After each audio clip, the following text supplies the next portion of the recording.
Hey everyone, Joe here. Well, today I got another gear review for you, and we have the Audio Technica AT2035 Large Condenser Studio XLR microphone. And yes, if you've been watching my channel for a few years, you know I've already did a review of this microphone. However, I haven't been reviewing a lot of microphones, and I kind of want to change that, so I've actually went back and going to be redoing the whole format of the way I've been reviewing microphones and been taking some pointers from other channels. So I hope everybody likes how this video goes. But anyway, before we get started, check out Win Optimizer 18 from A Shampoo.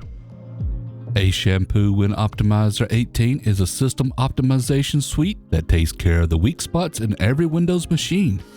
The program boosts performance, fixes system errors, and reduces file clutter. Don't miss my demo review of Win Optimizer 18, plus learn more and download your free trial by clicking the links in the description below. Okay everybody, welcome back. Now, if you're interested in this microphone, there will be links down in the description below. It is currently listed about $149, however prices are subject to change. Now, for this review, the audio is set at about 2 o'clock on my Scarlett 2i2, which I'm recording into Audacity currently at the moment, and peaking around -18 to -12 dB. Now, I will be boosting the audio in post to bring the levels up to more normalized around -6 dB, although my ideal target level is about -14 LUFS, so I will post that down here in the video so you'll know how much I had to boost it. Okay, so, what does the microphone come with? Well, starting off, it comes with this AT8458 shock mount. Nice plastic heavy-duty shock mount. A 3/8 to 16 thread adapter, which you'll need to adapt it, for example, to the Rode SPA1 boom arm I am using here. And a very nice, soft, protective pouch. I always like the pouches that come with Audio Technica's microphones. Really nice quality, real good at protecting it. Now, the specs and the features. Like I said, the large diaphragm is a 24.3 millimeter side addressing condenser microphone with a cardioid polar pattern, which is really good at helping reject noise and stuff from the backs and sides. The frequency response on this microphone is from 20 to 20,000 hertz. Max input sound level at 148 decibels SPL, with a sensitivity of -33 dB. Features a 10 dB pad and an 80 Hz high-pass filter with a 12 dB roll-off. Now, the phantom power requirements on this microphone are quite nice, going down as low as 11 volts up to a max of 52 volts, making it ideal to power small mixers like the Badger Q502 USB that only have 15 volts phantom power, which if you're interested in that mixer, I do have a review for it, and I'll post it up in the cards. Now, the build quality on this microphone is extremely good. It features an all-metal construction, really well built and sturdy with no noticeable give to the metal mesh grill, and it weighs in at 403 grams. Okay, so now we'll do a little desk noise, resonance, and keyboard rumble test. I'm going to start by tapping on the PSA1 boom arm here, banging on my desk here a little bit, see how this transmits into the microphone. Let's bang on the shock mount a little bit that comes with it. And let's bang on the microphone a little bit. Let's see how that sounds. And let me type on my keyboard a little bit. And you can hear how the keyboard sound will bleed over into the microphone. Of course, this is without any kind of gating or expander, so expect a lot of audio to get bleeded in. Okay, I'm now speaking into the front of the microphone to see how the audio sounds. I will be turning the microphone around to its side, and this is how it sounds from the side. And now we'll be turning the microphone around from the back, and this is how the microphone sounds from the back.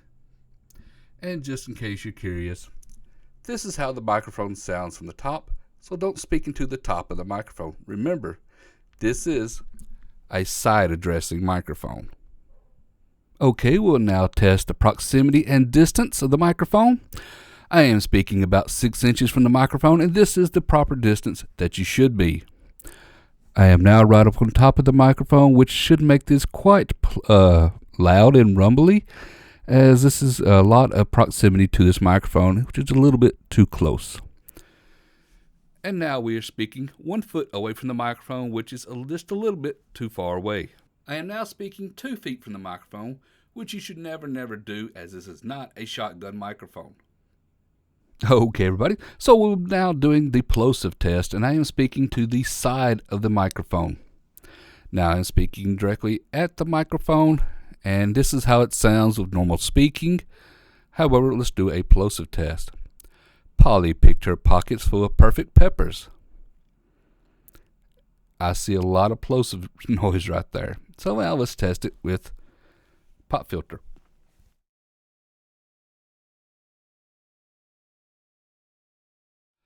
Polly picked her pockets full of perfect peppers. Much better. Now again, without it. Polly picked her pockets full of perfect peppers. Pretty rough.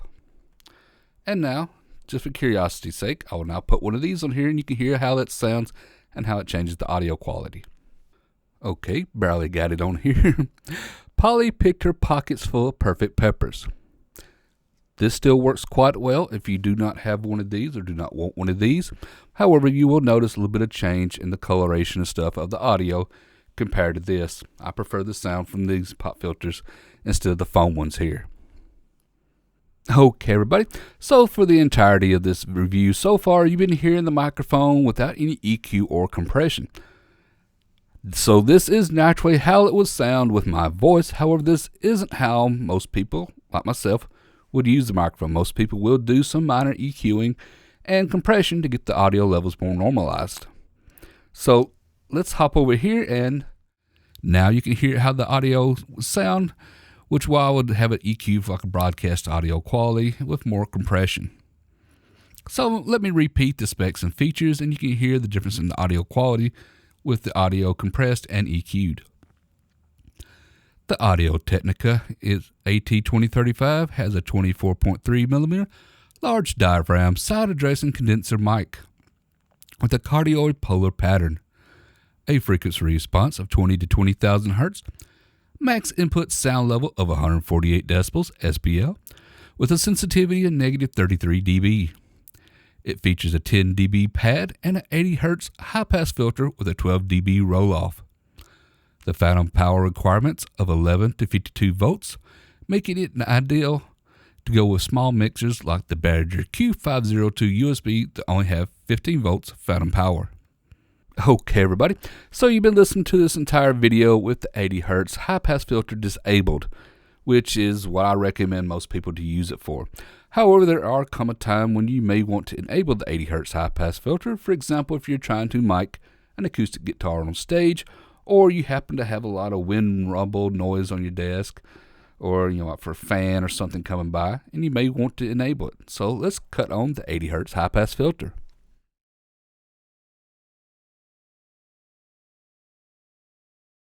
Okay, now the 80 Hz high-pass filter is cut on, and you can kind of listen to see if there's any much difference. With 80 Hz, it shouldn't be too bad. However, like I said, it will help in case there's a lot of wind noise or something when you're on stage, or you happen to have a fan in your office which happens to be kind of blowing on your mic, and some of that rumble is being introduced. However, it's not too much of an issue, as most of that should be able to be cut out in EQ and post, but it's here just in case you want it and don't happen to have that option. Okay, everyone. So yeah, this is a pretty decent microphone. I really do like it. It's built really well. The overall sound quality is actually pretty decent, and for the price, you really can't beat it. Now, like I said, the price of this microphone is currently around $149, and you got to take in the value that this mic stand here, shock mount, costs $30 also. So if you ask me, should you get this one over the AT2020, which is AT20T is already $100 with no shock mount, $20 more. If you're going to buy a shock mount for the AT2020, you could have this. So this is what I recommend. Better quality mic, a bit larger condenser. So yeah, definitely the one to go with. And also, if you get this one, you got a 2-year warranty. in the U.S. at least, 2-year limited warranty, which is always quite nice. Now, like I said, I've had this for quite a few years. This is the pop filter that I've been using. It's not the best pop filter. However, it seems like it's a really good fit for this microphone, and being that it's round, it actually works a lot better than a lot of people give it credit for. Now, I have used a foamy. I got it right here. One of these foamies kind of fits pretty tight on it. These are for normal microphone, dynamic mics and stuff, studio mics. Not studio, but stage mics. And you probably see me use this on my V7 before. Yeah, these work on there. You can get a larger one, but they seem to miscolor the audio a lot, especially on the top end. And I found that it sounds better with one of these on. But that's my voice. Your voice probably sound a little bit different. So anyway, do I recommend this microphone? Heck yes. This is a really, really good microphone. There's nothing wrong with it whatsoever. My only problem is with it is that it does pick up a lot of the audio and stuff in the office. And if I went perfectly quiet and boosted the audio up, you'd probably definitely hear the computer behind me. You might even hear the motorcycle just went down the street. And you probably heard it without even doing anything else, just by boosting the audio levels up. Now, in this video, I did bring the audio levels up a little bit. I tried to normalize them around -6-ish.